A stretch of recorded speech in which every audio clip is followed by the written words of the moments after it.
जो बांग्लादेश के नाम पे अपने देश के अपने ही बुजुर्गों को और अपने नागरिकों को, अपने कमजोर लोगों को परमिशन या सरकार द्वारा उनको संरक्षण नहीं दिया जाना चाहिए। क्या बांग्लादेश में भी लगने वाला है शरिया लॉ? आखिर क्यों शरिया लॉ को लेकर की जा रही है बांग्लादेश में मांग? किस तरह हिंदुओं पर अत्याचार कर रहे हैं बांग्लादेश के लोग? क्या भारत का रिश्ता बिगड़ने वाला है बांग्लादेश के साथ? और इस तख्ता पलट के पीछे क्या थी सच्चाई, आइए जानते हैं इस आज की वीडियो में आगे बढ़ें उससे पहले अगर आप एक सच्चे हिंदू हैं तो सब्सक्राइब करें फैक्ट मंत्रा चैनल को और बेल नोटिफिकेशन को ऑल पर लगाएं ताकि कोई भी वीडियो मिस ना हो। चारों तरफ वायलेंस, डर में जीते माइनॉरिटी ग्रुप्स और स्टूडेंट प्रोटेस्ट की आड़ में नेताओं के घरों को आग के हवाले करते हुए ये लोग तस्वीर बांग्लादेश के हालातों को बयान कर रही है, जिसे वहां की जनता डेमोक्रेसी का सिंबल मान रही है। उन्हें लग रहा है कि देश में आई नई क्रांति अब बांग्लादेश को एक नई पावर देगी, लेकिन इतिहास के पन्नों को अगर पलटे तो ऐसी क्रांति जिस भी देश में आई है वो देश आज अपनी जरूरतों को भी ठीक से पूरा नहीं कर पा रहा है।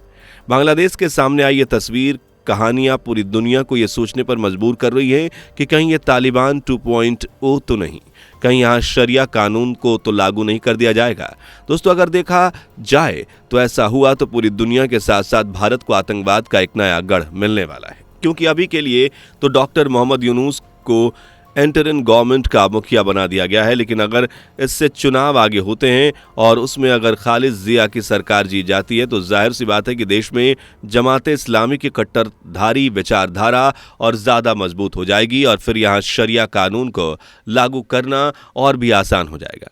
वैसे इससे पहले ही खालिदा जिया मार्च 1981 से लेकर 1996 तक और उसके बाद जून 2001 से लेकर अक्टूबर 2006 तक बांग्लादेश की प्राइम मिनिस्टर रह चुकी हैं।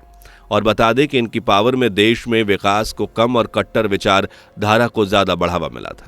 आपको सुनकर यकीन नहीं होगा, लेकिन इनके शासन में माइनॉरिटी के अधिकार की बात तो छोड़िए, उनके लिए जीना भी मुहाल हो गया था। आलम तो ये था कि खालिदा जिया के शासन में उनके सपोर्टर्स ने हिंदुओं के खिलाफ ऐसी हिंसा का अभियान चलाया था कि कई हिंदू महिलाओं के साथ गलत काम भी किए गए। कई ऐसी घटनाएं हुई जिन्होंने लोगों की रूह कपा दी।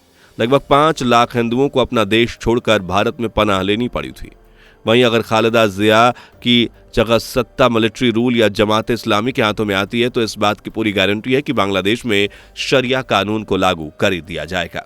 दरअसल जमात इस्लामी वह पार्टी है जो पहले से ही बांग्लादेश के फॉर्मेशन का विरोध करती आई थी, क्योंकि इस पार्टी का मानना था कि बांग्लादेश तो एग्जिस्ट ही नहीं करता और ना ही ये पार्टी बांग्लादेश की आइडेंटिटी को मानती थी। इसलिए शेख मुजीबुर रहमान ने इस पार्टी को बैन कर दिया था और बांग्लादेश के सुप्रीम कोर्ट ने इस पार्टी को चुनाव तक से खारिज कर दिया था।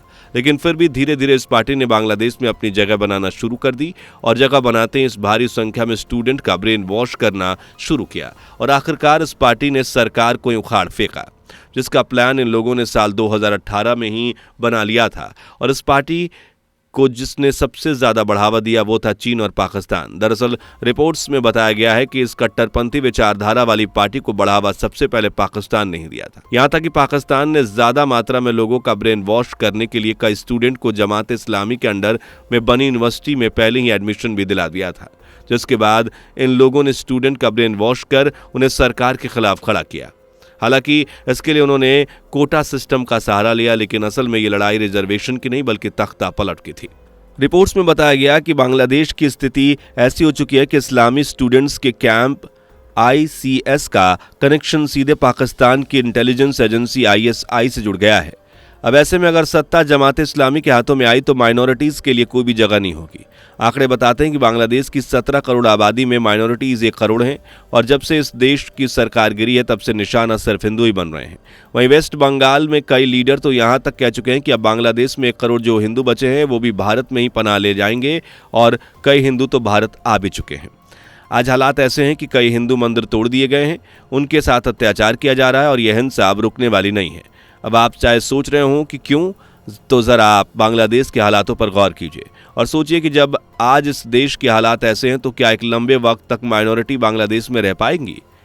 अगर इस देश में शरिया कानून लागू हो गया तो इस देश में हिंदुओं की आबादी खत्म ही हो जाएगी और जो महिलाएं आज देश में खुले तौर पर घूम रही हैं वो भी इस कानून के बाद तालिबान की तरह कैदी की जिंदगी जीने पर मजबूर हो जाएंगी।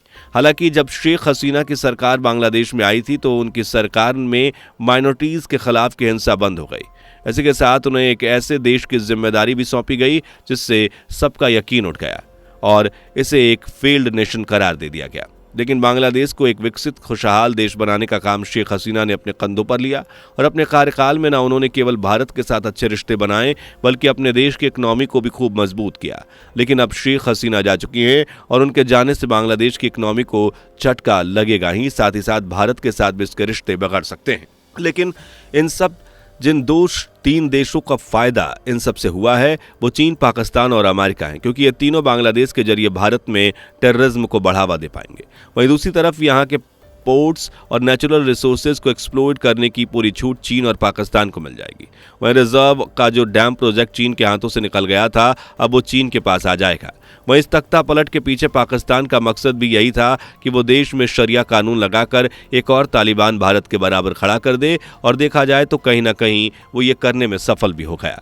आपको बता दें कि इस पूरे तख्ता पलट को अंजाम देने में अमेरिका का भी एक बड़ा रोल है, जिसकी तरफ खुद हसीना के बेटे इशारा करते हुए कहते हैं कि अमेरिका बांग्लादेश में एक मजबूत सरकार नहीं चाहता, वो इस देश में कमजोर सरकार चाहता है। वो एक ऐसी सरकार चाहता है जिसे अमेरिका कंट्रोल कर सके, क्योंकि वो शेख हसीना को कंट्रोल नहीं कर पा रहे थे।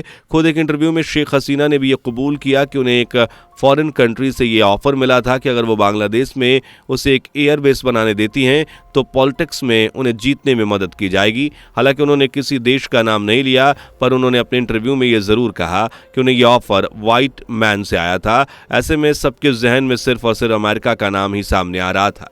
आज बांग्लादेश के हालातों को देखा जाए तो लग रहा है कि जिस तरह खुद को क्रांतिकारी कहने वाले इस ग्रुप ईरान और तालिबान में आज धरना दिए बैठे हैं, वैसे ही ग्रुप आप बांग्लादेश में आगे देखने को मिल सकते हैं। इन्हें फंड करने वाले देश भी अमेरिका और चीन ही होंगे। वहीं अगर ये सब हुआ तो ये देश पूरे सुपर पावर के टकराव के लिए एक जमीन का टुकड़ा बनकर रह जाएंगे, एक ऐसी जमीन का टुकड़ा जिसमें सरकार तो होगी लेकिन सरकार की डोर विदेशी हाथों में होगी, और फिर इसे पाने और कंट्रोल करने का एक लंबा सिलसिला इस देश में चलेगा। और आखिर में जब अमेरिका और चीन का मतलब यहाँ से पूरा हो जाएगा तो इसे गरीबी की चपेट में बर्बाद होने के लिए छोड़ देंगे, जैसे कि अमेरिका ने रूस के साथ भी किया था।